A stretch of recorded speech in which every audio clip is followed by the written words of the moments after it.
Cümleten selamun aleyküm hanımlar, kanalıma hoş geldiniz. Bugün sizlere iki renkli çok güzel bir 5 yaş patik modelinin anlatımını yapacağım. Ben patiğimde gül kurusu pembe ve krem tonlarında 2 tane patiklik ip kullandım. Şişlerim ise 3 numara. Hemen modelimi göstereyim. İşte hanımlar, modelimiz bu şekilde. Daha önce 2 şiş olarak yapmış olduğum modelimi talep üzerine 5 şiş olarak da yapmak istedim. Çok da güzel oldu. Çok zarif durdu. Ben çok beğendim. Umarım sizler de benimle birlikte beğenerek, severek yaparsınız.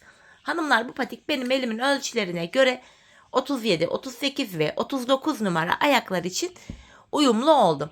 Hemen patiğimize başlayalım. Her zaman olduğu gibi burundan başlayacağım. Bu şekilde renkli ipim ile 12 ilmek atacağım. Birinci ilmeğim, 2, 3, 4, 5, 6, 7, 8, 9, 10, 11 ve bir ilmek daha atıyorum, 12. 12 ilmeğimi attım. Şimdi geri dönüyorum. Geri döndüğümüzde arka yüzdeyiz. Bu aşamada ilk ilmeğimi örmeden alıyorum. İlk sıramda ilmeklerimin hepsini ters olarak örüyorum. Hepsini ters örüyorum hanımlar. Sonuncu ilmeğimi de yine ters ördüm. Geri dönüyorum, ön yüzdeyim. Şimdi de tamamen düz örgü uygulaması yapacağız ve 5 şişe de geçeceğiz. İlk ilmeğimi örmeden aldım. İkinci ilmeğim 3, 4, 5, 6. İlk 6 ilmeğimi ilk şişimle ördüm. Kalan 6 ilmeğimi de ikinci şişim ile örüyorum. Şimdi hiç geri dönmeden ilk başladığımız yerlerden ilmekler çıkaracağız. İlk ilmeğimi 3. şişimle çıkaracağım hanımlar. Hemen şu kenara giriyorum. Bakın, ilmeğin iki kanadına birden girdim. İlk ilmeğimi buradan çıkarttım. Devamında ilmek çıkartabilmek için de tığımdan yardım alacağım. Başlangıç yerlerimiz biraz sıkı. Başlangıç yerlerine girerek ilmek çıkartıyorum. Şişime takıyorum. 2 ilmeğim oldu şişimde. Şu 3. ilmeğim. 4. ilmeğim. 5 ve bakın, başlangıç yerine ilmeğin iki kanadına birden girerek ilmek çıkartıyorum. Şu da 6. ilmeğim. Şimdi bir 6 ilmek daha çıkaracağım. Onu da 4. şişime takacağım. Şu 1. ilmeğim. 2, 3, 4,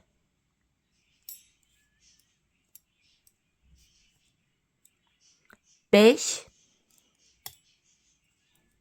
ve şu kenara girerek bir ilmek daha çıkartıyorum, 6. Böylece 4 şişimizde de 6'şar ilmeğimiz oldu. 5. şişimi aldım. Hanımlar, bir sıra boyunca 4 şişimdeki 6 ilmeğimi de düz olarak öreceğim. 5 şiş patikte bir sıra dediğimiz olay şudur. 4 şişimizdeki ilmeklerimizi de örüp tamamlayınca bir sıra örmüş oluyoruz. İkinci şişimdeki 6 ilmeğimi de düz örüyorum. 3. şişime geldim. Yine buradaki 6 ilmeğimi de düz öreceğim. 4. şişime geldim.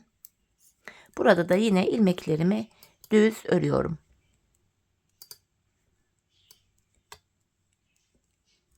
Böylece bir sıra ördük hanımlar. Başlangıç yerine geldik. Artırmalara başlayacağız. Artırma işlemini hanımlar, bakın şöyle patik burnumuzda bu sağ ve sol kenardan yapıyoruz. Orta kısımlardan artırma işlemi yapmıyoruz. İlk şişimdeyim. Bakın, kenarımız hemen sağ tarafta. 2 ilmek öreceğim. 1, 2. Ardından ikinci ilmeğimin altındaki hemen şuradaki ilmeğimin kenarına giriyorum. Buradan aldığım ilmeğimi de yine düz ördüm. Bakın, ilk artırmamı yaptım. Kalan 4 ilmeğimi normal düz olarak örüyorum. 7 ilmeğim oldu birinci şişimde. 4 şişimizdeki ilmek sayıları da eşit olacak. İkinci şişime geldim. Kenar burada da sol tarafa düşüyor. Son 2 ilmeğim kalana kadar öreceğim. İkinci şişimde de artırmamı yapacağım. Sondan ikinci ilmeğimin altında hemen şu ilmeğimin kenarına giriyorum. Buradan aldığım ilmeğimi de ördüm. Kalan 2 ilmeğim düz örülüyor. Burada da 7 ilmeğim oldu. Üçüncü şişime geldim. Kenarımız hemen sağda. İlk 2 ilmeğimi örüyorum. Ardından ikinci ilmeğimin altına şuraya girdim. Buradan aldığım ilmeğimi de düz örüyorum. Kalan 4 ilmeğim düz örülüyor. Böylece ilk 3 şişimde 7'şer ilmeğim oldu. Dördüncü ve sonuncu şişime geldim. Burada da kenar sol tarafta. Son 2 ilmek kalana kadar öreceğim. Kenardan artırmamı yapacağım. Bakın sondan 2. ilmeğimin altına şuraya girdim. Buradan aldığım ilmeğimi düz örüyorum. Kalan 2 ilmeğim düz örülüyor yine. 4 şişimde de 7'şer ilmeğim oldu. Bir sıra artırdık. Şimdi hanımlar 4 şişimdeki 7 ilmeğimi de artırma yapmadan düz olarak öreceğim. Yani bir sıra artırma yaparken bir sıra ilmeklerimizi artırma yapmadan düz örüyoruz. Sebebi şu. Her sıra artırma yaparsak şayet patik burnumuz bir anda açılma yapar ve hoş bir görüntü olmaz. İkinci şişimdeki 7 ilmeğimi de ördüm. Üçüncü şişime geldim. Yine buradaki ilmeklerimi de düz olarak örüyorum. Dördüncü şişime geldim. Burada da ilmeklerimi yine düz öreceğim.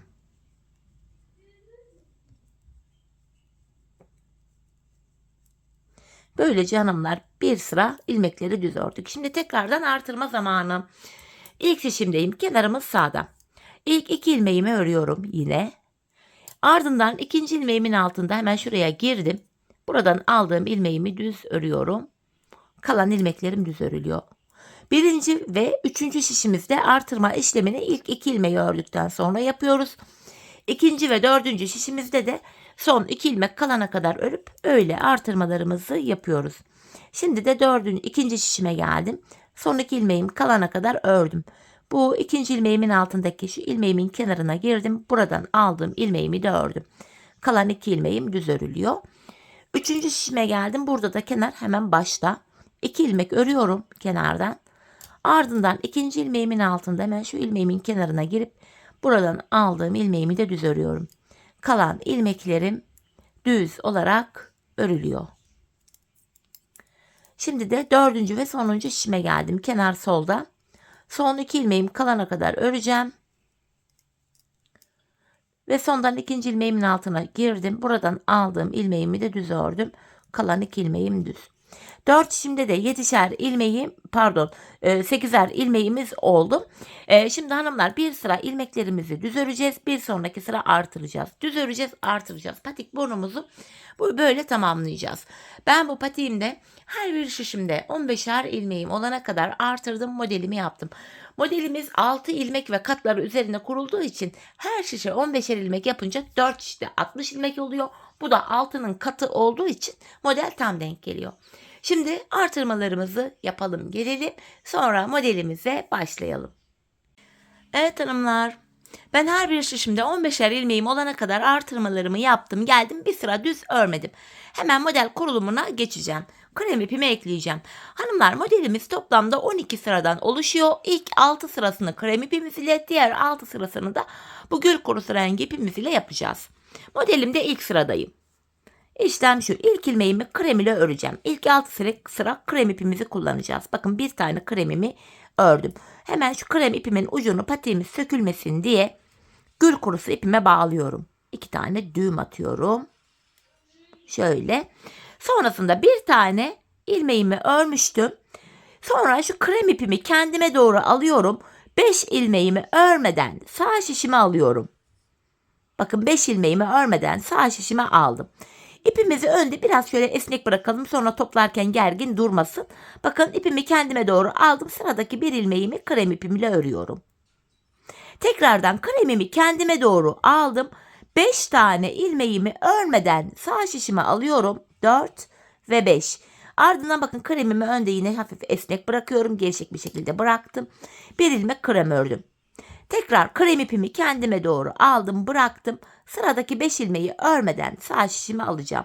2 ilmeğimi aldım. İkinci şişimden devam ediyorum. Şu 3. ilmeğim. Şu 4, şu da 5.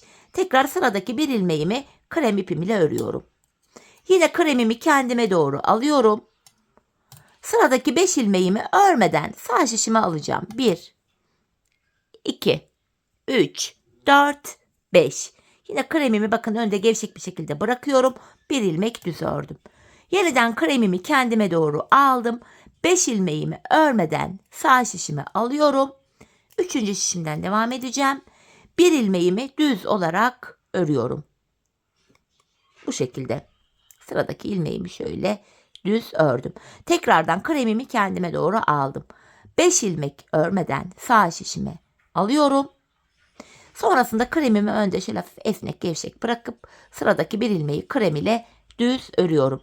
Yeniden bakın kremimi kendime doğru aldım. 5 ilmek örmeden sağ şişime alıyorum. Sıradaki bir ilmeğimi krem ipim ile düz örüyorum. Aynı işleme 4 şişimizde de devam ediyoruz. Bakın 2 ilmek oldu yine. Dördüncü ve sonuncu şişimden devam edeceğim. Şu üçüncü ilmeğim, şu 4, şu da 5. Tekrar kremimi önde bıraktım. Bir ilmek örüyorum. Sıradaki ilmeğimi krem ile ördüm. Yine kremimi kendime doğru bıraktım. Sıradaki 5 ilmeğimi örmeden sağ şişime alıyorum. Ve bir ilmek kremi ördüm yine. Tekrar kremimi kendime doğru aldım. Sıradaki 5 ilmeğimi örmeden sağ şişime alıyorum. Bakın hanımlar 4 şişimizde de aynı işlemi uyguladık. Modelde ilk sıramızı tamamladık. Geldik ikinci sıramıza. Bu sıramızda hanımlar ilmeklerimizin tamamını düz olarak krem ipimizle öreceğiz. İkinci sıramızda. Şöyle. Hepsini düz örüyoruz. Modelimizde ikinci sırada ilmeklerimizin tamamı düz olarak örülüyor.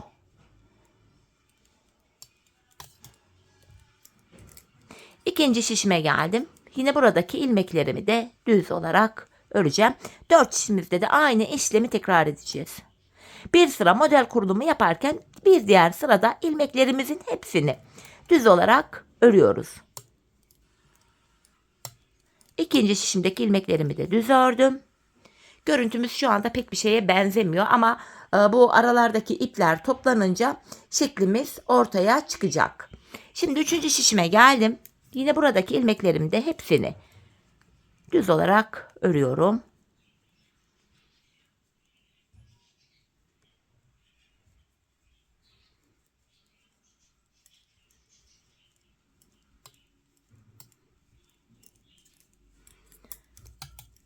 Dördüncü ve sonuncu şişime geldim. Yine ilmeklerimi düz örmeye devam ediyorum. Bir sıra ilmekleri düz ördük.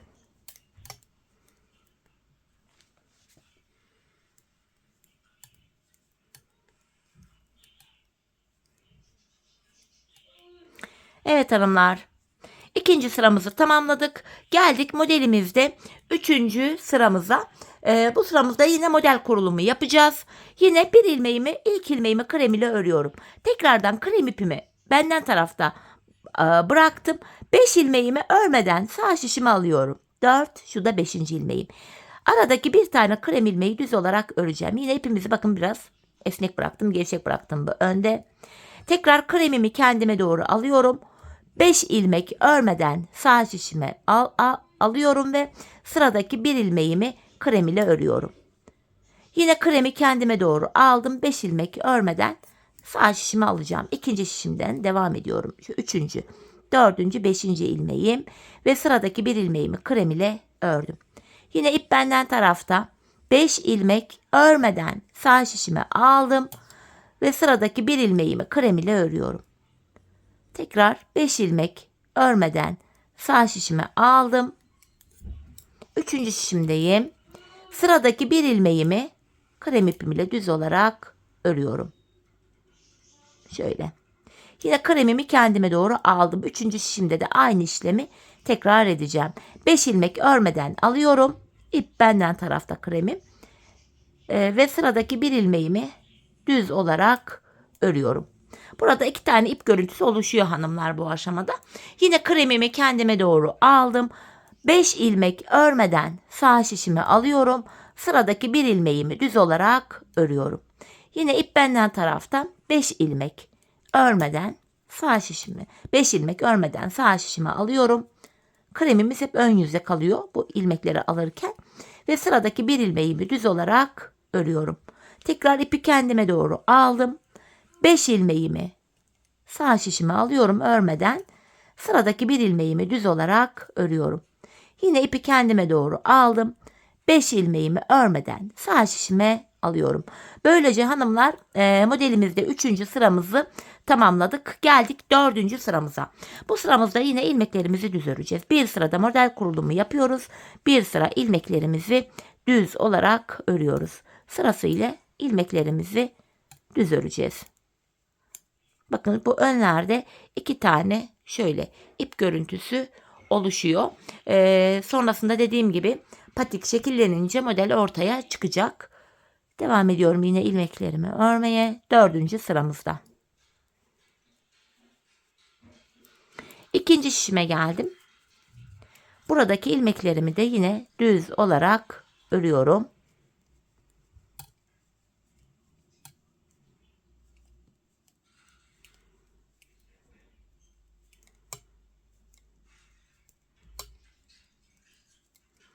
Üçüncü şişime geldim. Aynı işleme burada da devam ediyorum.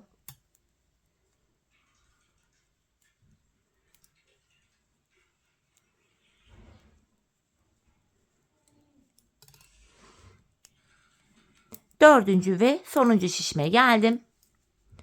İlmeklerimi yine düz olarak örüyorum.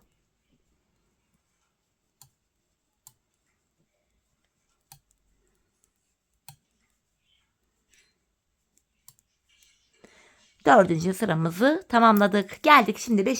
sıramıza. Yine model kurulumu yapacağız. Aynı işleme devam ediyorum. Bakın ilk ilmeğimi örüyorum.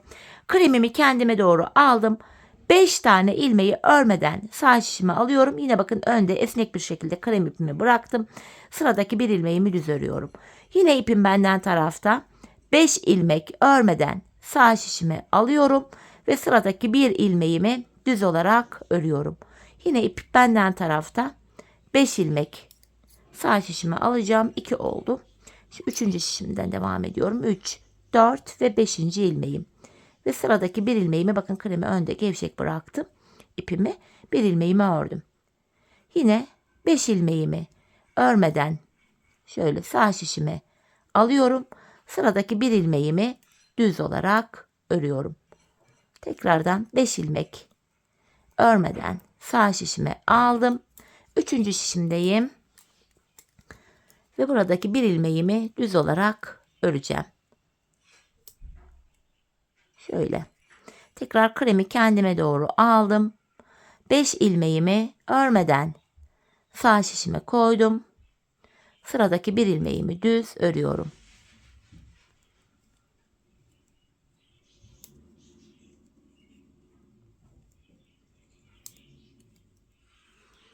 Yine devam ediyorum. 4. şişime geldim. Şu 3. ilmeğim.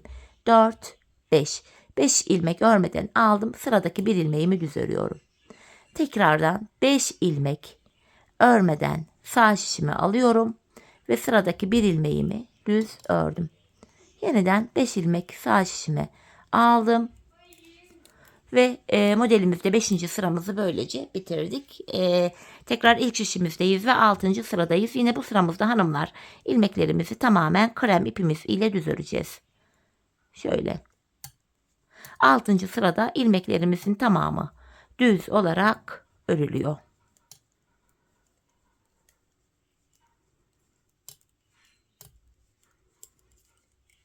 Bakın burada 3 tane ip görüntüsü oluştu. Şöyle.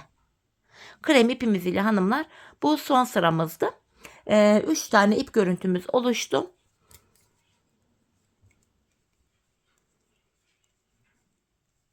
İkinci şişimdeki ilmeklerimi de yine tamamen düz olarak örüyorum.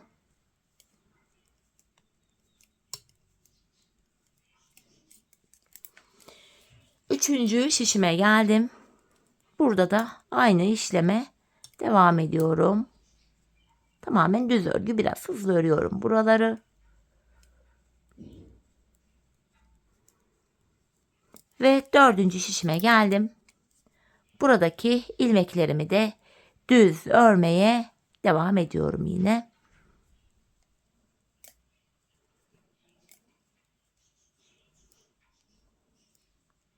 Sonuncu ilmeğimi de düz ördüm. 6. sıramızı tamamladık. Şimdi diğer 6 sıramızı yapacağız. Hani 12 sıradan oluşuyordu. İlk 6'sı krem ile, ikinci 6 sırada pembe ile yapılacaktı. Şimdi pembe ile öreceğim. İlk ilmeğimi örerek başlıyorum. 5 ilmek üzerine hanımlar bu modelimizi yapmıştık. Tam ortanca ilmeği örerken bu ipleri toplayacağız. İlk aradaki bir ilmeğimi ördüm düz olarak. Sonrasında 2 ilmek daha örüyorum. Bakın 5'li ilmeğimden ilk ikisini ördüm. Bu ortanca ilmeğime gelince şöyle yapacağım. Şişime alttan takıyorum. En alttan girerek içeriden şöyle ilk krem ipimi şişime takıyorum ve hemen yanındaki krem ile birlikte alttaki ipi örüyorum. İlk ipimizi topladık burada. Şimdi arada 5 ilmek var. 1, 2, 3, 4, 5. Bu ikinci modelin ortasına geldik. Yine alttan girerek şöyle en alttaki ipimi alıyorum. Bunu şöyle şişimin üzerine taktım. Solundaki ilmekle birlikte bu ipimi örüyorum. Yine arada 5 ilmeğim var. 1, 2, 3, 4, 5. 7. sıramızı böyle devam ettiriyoruz hanımlar. İkinci şişimdeyim hemen. Burada da yine alttan girerek bakın ilk ipimi şöyle alıyorum. Şişime şöyle. Bu ipimi alıp şöyle şişimin üzerine bıraktım. Hemen önündeki ilmekle birlikte örüyorum. Yine 5 ilmek öreceğim.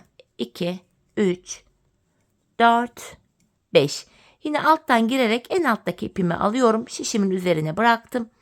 Hemen solundaki ilmekle birlikte ipimi örüyorum. Arada 5 tane ilmeğim var. 3, 4, 5.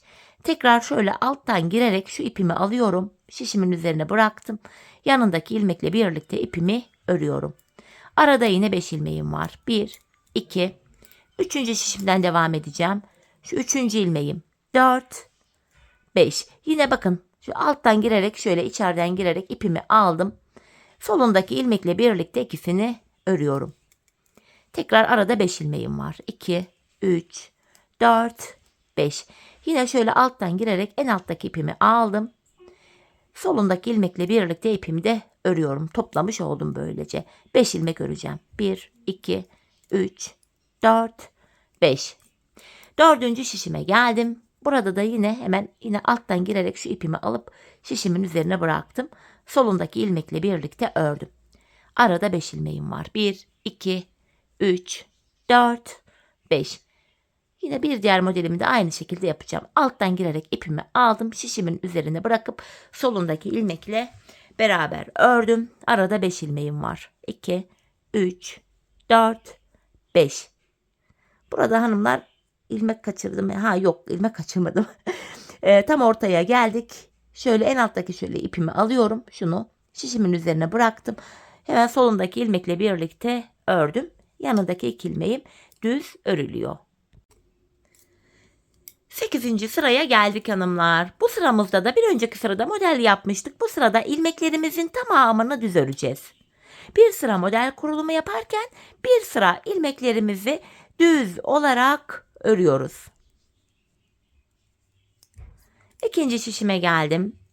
Buradaki 15 ilmeğimi de yine düz olarak öreceğim.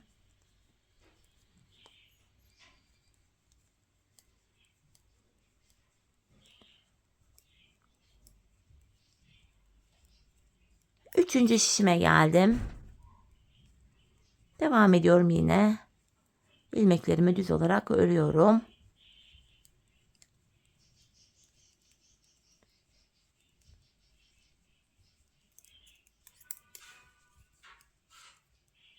Dördüncü şişimde de ilmeklerimi düz örmeye devam ediyorum yine.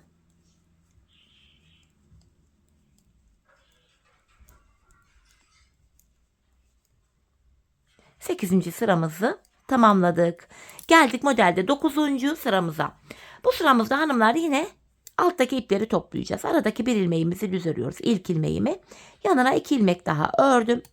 Tam ortanca ilmeğime gelince bakın alttan girerek bu defa bir alttaki ipimi alıyorum. En altta kalan ipimizi alıp şişimizin üzerine taktık.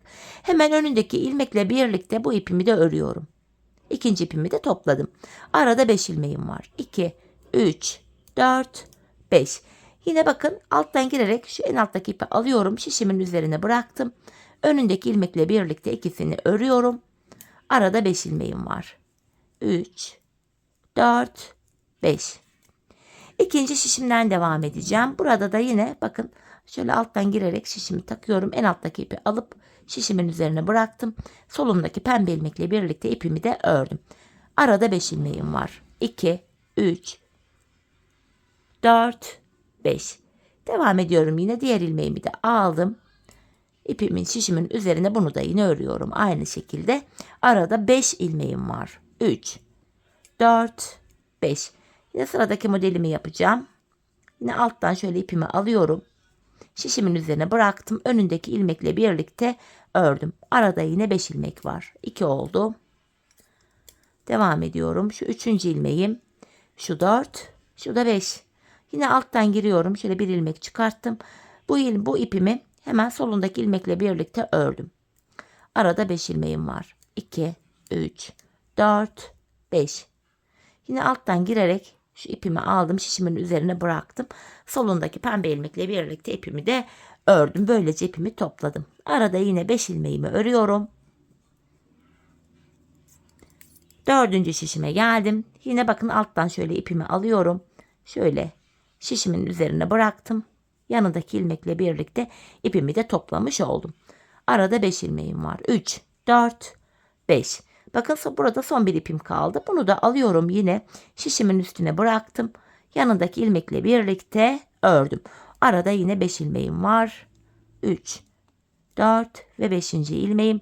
Tekrar alttan girerek ipimi aldım. Şişimin üzerine bıraktım. Yanındaki ilmekle birlikte ördüm. Kalan 2 ilmeğimi de düz örüyorum. Bu şekilde hanımlar. Modelimizde şimdi bu sıramızı tamamladık. Bakalım bu kaçıncı sıramız oluyor? 6, 7, 8, 9, 10. sıramıza gelmişiz.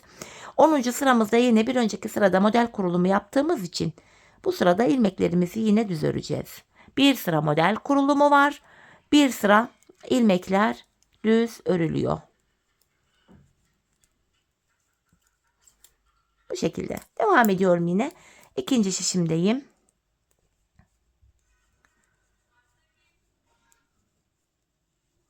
Buradaki 15 ilmeğimi de düz örüyorum.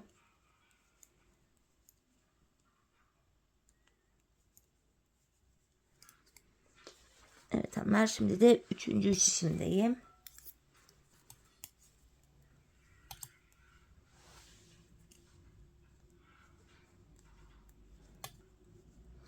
Gördüğünüz gibi bir sıra model yapıyoruz.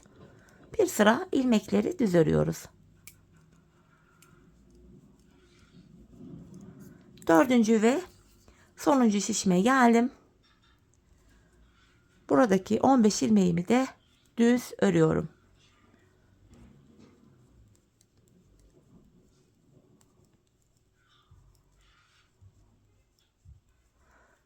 Onuncu sıramızı tamamladık. Geldik modelimizde 11. sıramıza.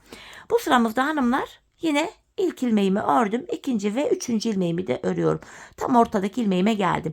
Bu defa bu ipimi alıyorum. Son ipim kaldı zaten. Şişimin üzerine bıraktım. Bu şekilde. Bu sonuncu ipimizi artık bu sıramızda topluyoruz. Modelde bu sıramızda bitiyor. Bu ipimi hemen solundaki ilmekle birlikte örüyorum. Bakın bu şekilde. İlk modelimiz ortaya çıktı. Arada yine 5 ilmeğim var. 1, 2, 3, 4, 5. Bakın hanımlar. Şimdi yine şu alttaki bir tane krem ipim kaldı. Şişimin üzerine bırakıyorum. Önündeki pembe ilmekle birlikte örüyorum. Böyle. Şeklimiz şu anda gördüğünüz gibi iyice kendini gösterdi. Devam ediyorum yine. Arada 5 ilmeğim var. 1, 2, 3, 4, 5. İkinci şişimden devam ediyorum. Bu defa yine şu alttaki son krem ipimi alıp şişimin üzerine bıraktım. Önündeki ilmekle birlikte ipimi de ördüm. Arada 5 ilmeğim var. 3, 4, 5. Yine bu krem ipimi aldım. Şişimin üzerine bırakıp önündeki ilmekle birlikte ördüm. Arada yine 5 ilmeğim var. 1, 2, 3, 4, 5. Bakın son bir ipim kaldı. Bunu da alıp şişimin üzerine bıraktım. Yanındaki ilmekle birlikte ördüm. 3. şişimdeyim. Her 5 ilmekte bir iplerimizi topluyoruz. Yine bakın ipimi aldım. şişimin üzerine bıraktım. Öndeki ilmekle birlikte ördüm. Arada yine 5 tane ilmeğim var. 3, 4, 5. Yine alttaki ipimi aldım. Şişimin üzerine bırakıp önündeki ilmekle birlikte ördüm. Araya 5 ilmek örüyorum. Bu şekilde. Geldik 4. şişimize. Yine bu alttaki ipimi hemen alıyorum. Şişimin üzerine bıraktım. Solundaki pembe ilmekle birlikte örüyorum ipimi de. Arada yine 5 ilmeğim var. 4, 5. Tekrar kremimi şişimin üzerine bıraktım. Önündeki ilmekle birlikte ördüm. Arada yine 5 ilmeğim var. 4 ve 5. ilmeğim. Son modelimi de yapıyorum. Son ipimi de aldım. Şişimin üzerine bırakıp öndeki 2 ilmeği birlikte ördüm. Kalan 2 ilmeğim düz örülüyor. Evet hanımlar, ilk modelimizi bu şekilde bitirdik. Şimdi geldik. Daha bitmedi. 12. sıramız. İlmeklerimizin hepsini yine bir sıra düz öreceğiz. Bu 12. sıramız oluyor.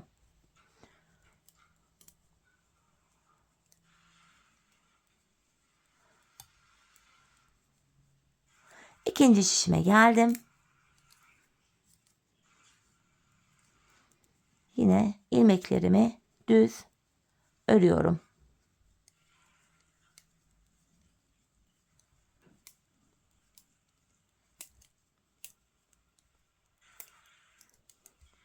Üçüncü şişimdeyim.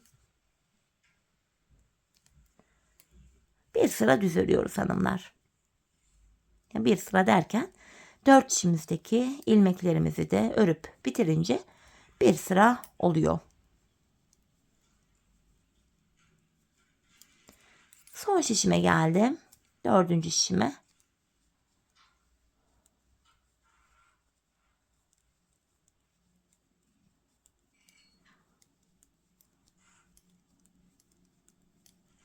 Evet hanımlar, ilmeklerimizin hepsini bu şekilde ördük. İlk modelimizi tamamladık. Bakın. Şeklimiz, modelimiz ortaya çıktı. İlk modelimizi böylece tamamladık. Gayet güzel, şık duruyor. Yapılışta gördüğünüz gibi kolay. Şimdi kafanız karışmasın diye ikinci modelinde yapılışının ilk sırasını sizlere anlatacağım. Şimdi hanımlar, ilk modeli nasıl yaptıysak ikinciyi de aynı şekilde yapacağız. Yine bakın krem ipimizle başlayacağız. Model 12. sırası biter bitmez bir diğer modelin sırasını yapacağız. Yine bakın ilk ilmeğimizi krem ile örmüştük, örüyorum. Ben ipi kendime doğru alıyorum. Sıradaki 5 ilmeğimi örmeden sağ şişime alıyorum. Kremlerimizi önde biraz esnek gevşek bırakıyoruz. Yanındaki bir ilmeği örüyoruz. Bu şekilde yapıyorduk hanımlar. Tekrar kremimi kendime doğru aldım. Sıradaki 5 ilmeğimi örmeden sağ şişime alıyorum ve yanındaki bir ilmeğimi düz örüyorum. Tekrar kremimi kendime doğru aldım. Sıradaki 5 ilmeğimizi örmeyeceğiz. Araya bir krem öreceğiz. Bu birinci sıramız oluyor. Sonra ikinci sıramızda düz öreceğiz. Üçüncü sıramızda aynı işlemi yapacağız. Dörtte düz öreceğiz. Beşinci de aynı işlemi yapacağız. 6'da düz öreceğiz. Sonra pembe ipimize geçeceğiz. Pembe ile ipimizle de sırayla ipleri toplayacağız. Yani ilk modelimizde yaptığımız gibi. İlk modelimizi zaten hiç videoyu kesmeden her sırasını tek tek anlattım. Hani kafanızın karışacağı bir durumda olacağını sanmıyorum. Bu aşamada şayet kafanızda karışırsa ilk modelin sıralamalarını takip ederek ikinci modeli ve hemen ikinci model biter bitmez de üçüncü modeli aynı şekilde rahatça kurabilirsiniz. Zaten patiğimizin ön bölümüne de ben 3 tane model yaptım. Şimdi hanımlar, hep birlikte zaten ilkini yapmıştık. İkinciyle başlattık. İkinci biter bitmez de üçüncüyü yapacağız. Bu şekilde 3 tane modelimizi tamamlayalım, gelelim. Sonra birlikte bilek ayrımını yapalım. Evet hanımlar, toplamda 3 tane modelimi tamamladım ve geldim. En son 3. modelimin 12. yani sonuncu sırasını ördüm.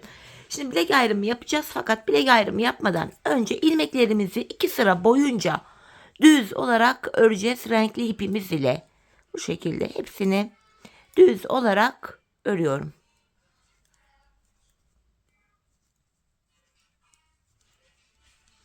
İlk şişimdeki ilmeklerimi ördüm bile. Şimdi hanımlar, 2 sıra boyunca 4 şişimizdeki ilmeklerimizi de, yani bir kere dolanacağız, sonra bir daha dolanacağız. 2 kere dolanmış olacağız. 4 şişimizdeki ilmeklerimizi de 2 sıra boyunca bu renkli ipimiz ile örelim, gelelim. Evet hanımlar, 2 sıra boyunca ilmeklerimi düz ördüm, geldim. Şimdi bilek ayrımını yapacağız. Ön yüzde ilk şişimdeyim. 15 ilmeğim vardı. Son bir ilmeğim kalana kadar ilmeklerimi düz öreceğim. Yani ilk 14 ilmeğimi öreceğim.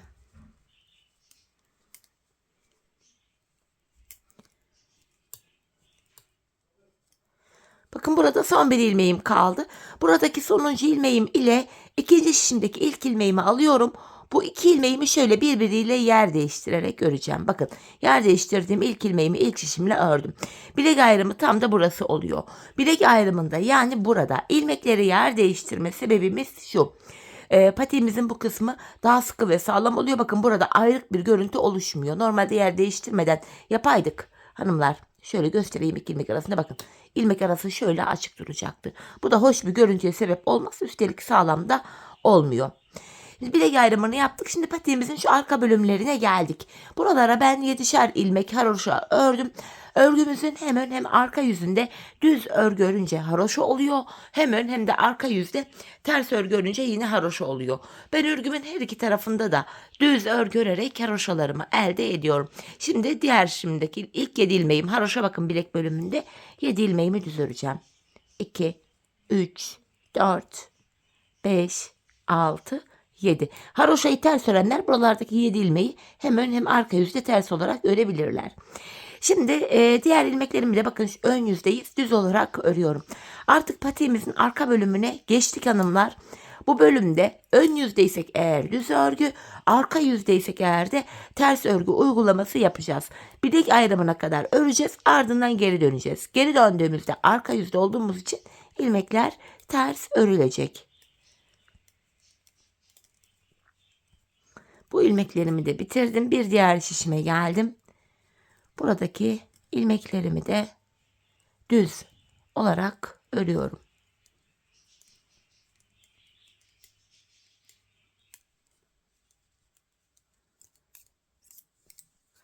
Bir diğer şişime geldim. Son şişim. Burada da yine ilmeklerimi düz örüyorum. Bilek ayrımı yaptığımız son şişimiz. Bakın burada son 7 ilmeğim var. Son 7 ilmeğim haroşa. Bunu da düz olarak örüyorum. Bilek ayrımına geldik. Şimdi geri dönüyorum hanımlar. Arka yüzdeyiz. Bu bilek bölümündeki bakın ilk 7 ilmeğimi düz öreceğim. Haroşa olduğu için.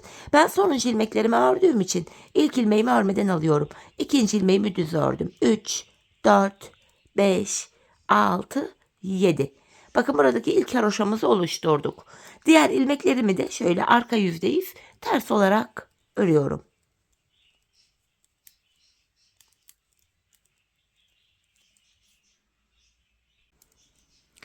Diğer şişime geldim. Buradaki ilmeklerimi de arka yüzde olduğum için ters örmeye devam ediyorum.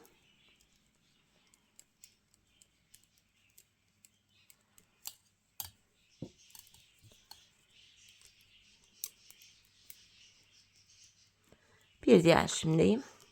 Gördüğünüz gibi hanımlar ön yüzde düz, arka yüzde de ters örgü uygulaması yapacağız. Sadece bilek bölümünde kenarlardaki haroşa ilmeklerimizi haroşa olarak öreceğiz.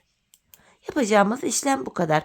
Bilek ayrımına kadar öreceğiz, geri döneceğiz. Öreceğiz, geri döneceğiz. Son şişime geldim. Burada da ilmeklerimi ters örüyorum. Sadece son 7 ilmeğim haroşa olduğu için o 7 ilmeğimi düz öreceğim.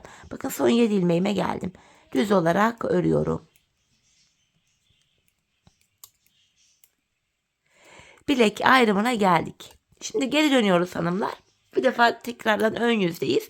Bilek ayrımından sonra gördüğünüz gibi geri döndüm. Yine ilk 7 ilmeğim zaten düz örülüyor. Haroşa. Diğer ilmeklerimi de ön yüze geçtim. Tekrar düz olarak öreceğim. Bu şekilde diğer bilek ayrımına kadar öreceğiz. Arka yüzde ilmekleri ters öreceğiz hanımlar. Bilek ayrımından sonra dönünce. Gideceğiz geleceğiz. Gideceğiz geleceğiz. Artık patiğimizin arkası bu şekilde ilerleyecek. Bakın buralarda birer diş haroşamız oluştu bile. Hanımlar ben bu patiğimin şu arka bölümüne toplamda 16 diş. Şu haroşa sıralarını sayacak olursak 16 sıra haroşa ördüm. Bu da benim elimin ölçülerine göre tam denk geldi. Bakın hanımlar bu aşamada bakın mutlaka her videomda uyarıyorum. Ayağınıza ölçün. lütfen ölçerek yapın. Çünkü herkesin elinin örgüsünün sıkılığı, gevşekliği, kullandığı şişi ya da ipinin inceliği, kalınlığı hepsi patiğin boyutunu etkileyebilir. Bu nedenle dediğim gibi ayağınıza ölçerek yapın. Sonra hani yapıyorsunuz ediyorsanız yok Diva Patik'ten model yaptım ölçü vermiyor. Kızlar daha nasıl ölçü vereyim? Kendi ayağınıza ölçün. Anlatabiliyor muyum? Hani kaç kere metreyle de ölçüm yapıp gönderdim. Gene bir sonuç çıkmadı. Hani yine patik bitince yine o şekilde bir ölçü yapıp size göstereyim isterseniz. Ama dediğim gibi lütfen ayağınıza ölçün. Sonra büyük geldi, küçük geldi gibi yorumları kabul etmiyorum. Hani duyunca da gerçekten üzülüyorum. Bunu her videomda söyleye dilimde tüy bitmeme rağmen bir türlü anlaşılmıyor. Anlayanlar için sorun yok. Anlamayıp da üzerine bir de böyle kötü yorum yapan hanımlara da selam olsun.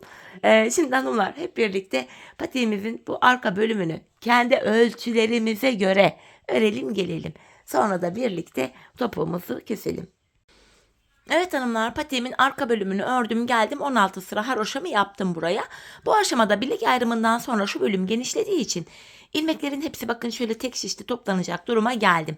Ben bu aşamada ön yüzden baktığımızda sol tarafa 26 ilmek ayırdım.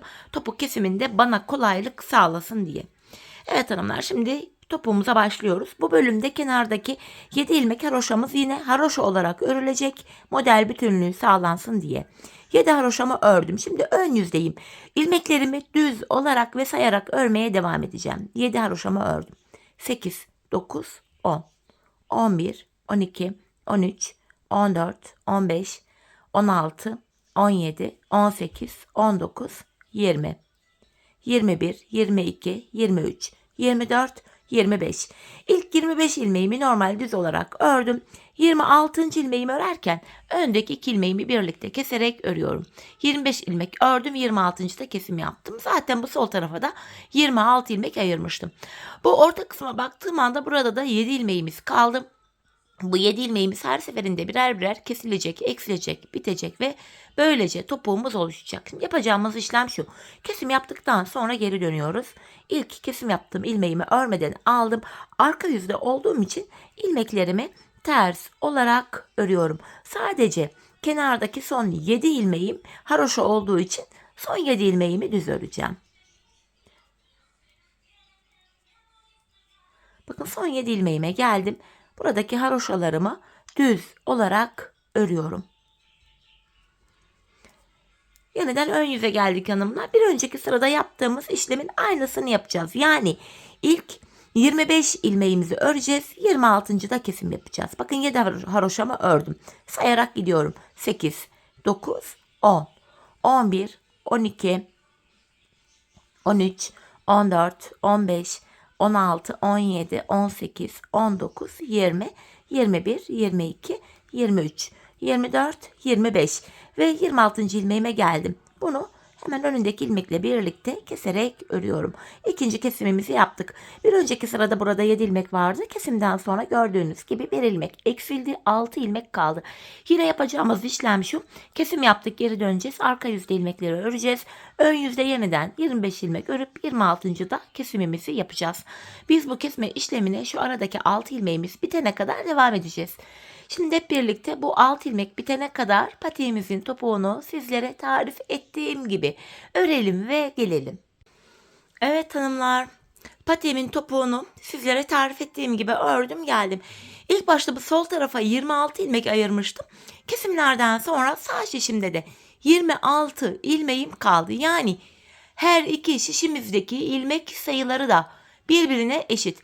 Bu aşamada patiğimin düz tarafı içeride, ters tarafı da dışarıda olacak şekilde şöyle ikiye katlıyorum. Ben tığ ile kolay kesim yapabildiğim için elime uygun herhangi bir tığ aldım. İlk kesimim şöyle.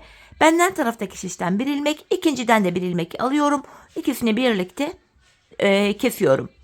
Diğer kesimlerim şöyle oluyor. Benden taraftaki şişten bir ilmek, ikinciden de bir ilmek aldım. İkinci ilmeği ilk ilmeğin içinden geçirip tığımdaki ilmekleri topluyorum.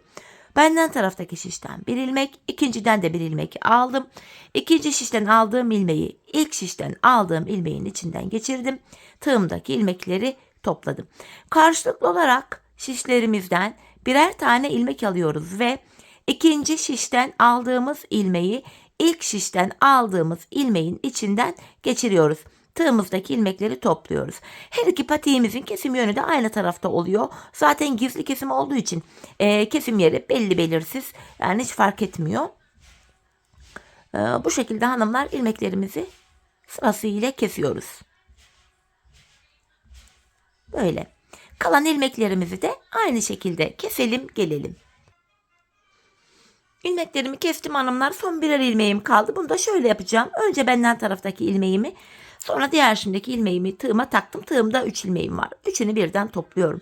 Buraya en son 2 tane zincirimi çekiyorum ve sıkı zincir çektim. İpimi de kesiyorum. Şimdi hanımlar ipimi gizleyeceğim. Şöyle düğümleyerek.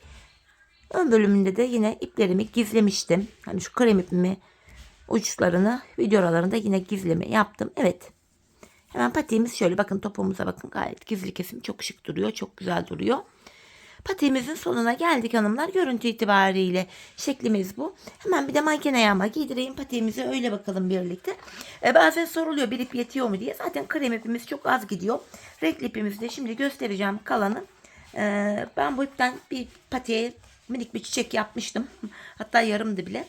İpim arttı bile. Önce patiğimize şöyle bakalım. Manken ayağımızda görüntümüz bu.